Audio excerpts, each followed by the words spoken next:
Hello everyone, my name is Akshat Chaure and continuing with hashtag DrGViswanathan's challenge, question number 65, lowest common ancestor of a binary tree.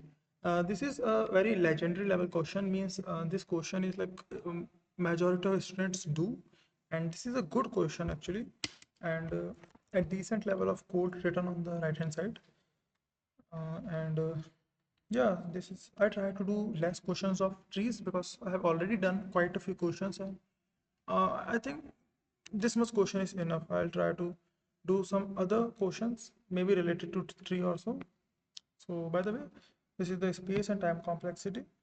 And again, space complexity is, as compared to other questions, are good.